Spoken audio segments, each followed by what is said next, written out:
Hello दोस्तों, आज हम बात करेंगे हाई सीआरपी के क्या कारण होते हैं। सीआरपी यानी सी रिएक्टिव प्रोटीन, ये किन किन बीमारी में बढ़ जाता है।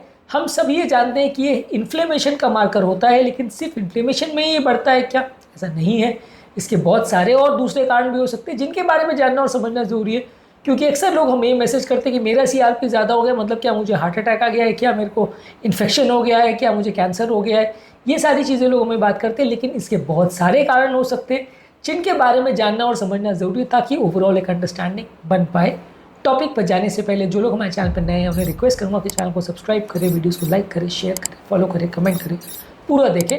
टॉपिक इंपॉर्टेंट है इसलिए इसे अंत तक देखिएगा। चलिए शुरू करते हैं इंपॉर्टेंट वीडियो।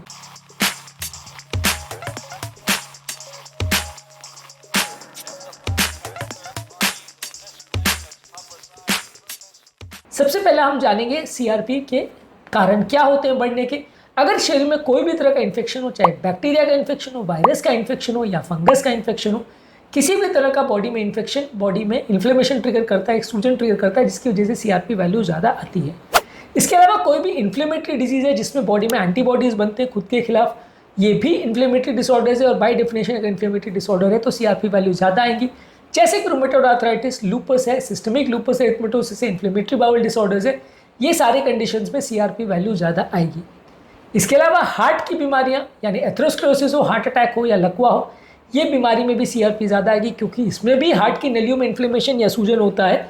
और जो हम HSCRP मेजर करते हैं वो इसका मार्कर होता है। HSCRP वैल्यूज़ इसमें ज़्यादा देखने को मिलती है, यानी कि हार्ट की बहुत सारी बीमारियों में मिलता है। पर ऐसा नहीं है कि हर व्यक्ति को ICRP हो रहा है, सबको हार्ट का अटैक आ चुका है या ब्लॉकेज हो चुका है, ऐसा नहीं है। पर ये उसका एक मार्कर ज़रूर है, खासकर HSCRP। इसके अलावा अगर किसी व्यक्ति का वजन ज़्यादा है तो एक्सेस बॉडी फैट की वजह से भी आपको सीआरपी वैल्यू ज़्यादा मिल सकती है। यानी ऐसा नहीं है कि ब्लॉकेज हो, अगर सिर्फ फैट ही ज़्यादा हो तो भी हो सकता है। इसके अलावा कुछ टाइप के कैंसर्स के पेशेंट्स में भी आपको हाई सीआरपी वैल्यूज़ देखने को मिल सकती है। यानी कैंसर अपने आप में भी एक ऐसी बीमारी है जिसमें सीआरपी वैल्यू ज़्यादा हो सकती है।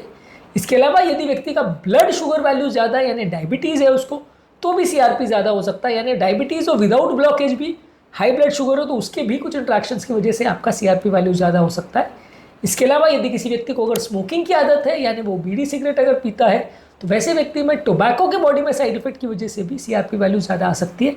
ये भी नलियों में एक इन्फ्लेमेशन क्रिएट करता है और ये भी एक तरह से ब्लॉकेज के लिए नुकसानदायक होता है। पर हाँ, ब्लॉकेज ना होने के बावजूद भी सिर्फ स्मोकिंग करे तो भी सीआरपी वैल्यू ज़्यादा आ सकती है।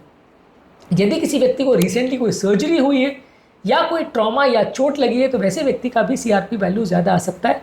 यानी कि कोई भी सर्जरी या कोई भी ट्रॉमा के इमीडिएट फेज में, पोस्ट सर्जिकल फेज में या पोस्ट ट्रॉमा वाले फेज में आपका सीआरपी वैल्यू ज़्यादा आएगा। ऐसा होने का कारण ये कि इस दौरान बॉडी की हीलिंग मैकेनिज्म एक्टिवेट होती है, जिसकी वजह से बॉडी में ओवरऑल एंटीबॉडीज़ और ये सारे इन्फ्लेमेटरी प्रोसेस चालू हो जाते हैं, जिसकी वजह से आपका सीआरपी वैल्यू ज़्यादा आएगा। कोई भी तरह का इन्फ्लेमेशन बॉडी में हो तो सीआरपी ज़्यादा आएगा।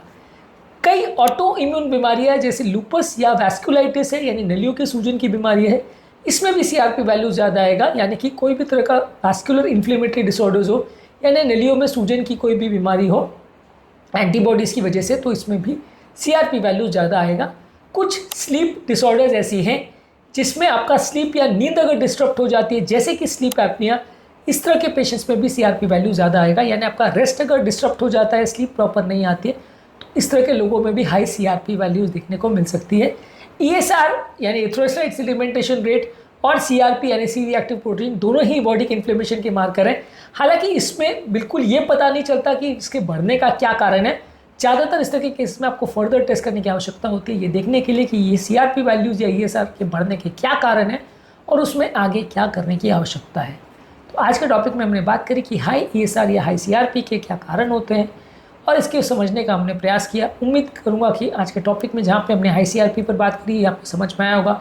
सीआरपी वैल्यूज़ की क्या इंपॉर्टेंस होती है, इस पर ओवरव्यू, और HSCRP को कम करने के लिए क्या कर सकते हैं उसको ऑलरेडी हमने अलग अलग वीडियोज़ में डिस्कस किया, उनको ज़रूर चेकआउट करें।